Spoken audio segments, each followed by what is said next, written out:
What about the Nets with what they're doing? Well, James Harden is doing Yeah. with Kyrie out, Durant's still out. Do they do anything at the trade deadline? Well, they could be a team in the buyout market. There's been talk about maybe JJ Redick. JaVale McGee now is off the board. He got traded. Andre Drummond is still out there.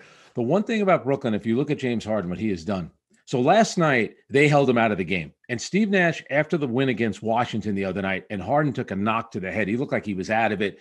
His neck was hurting. He started the second half. I was surprised that he played in that game. He played against Portland. But Nash had said, I'm concerned about the minutes. I don't know what to do about it. I think they held him out of the game last night. He was in uniform.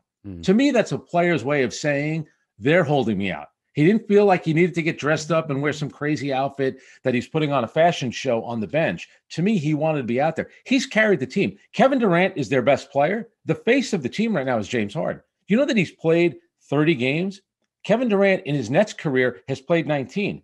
Kyrie's only played 31. This guy missed the first 13 games of the season with the Nets, and he's going to end up playing more games than both Kevin Durant and Kyrie Irving. But do you think it's Harden's team?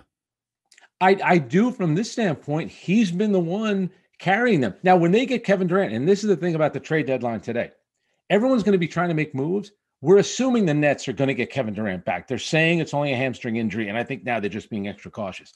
Nobody is acquiring a player like the Nets are going to get back in Kevin Durant. And Kevin Durant is invested from this standpoint. He knows there's one result that he can get. You either win or it's been a bust. Doesn't mean you can't go back next year and try to win it. There's a lot of pressure on them. He is so happy with the way that Harden has played, and Harden is the same way. Harden forced his way out of Houston. He knows what his reputation was. He knows there's only one satisfactory result, and that's winning. That's why this team has been all in.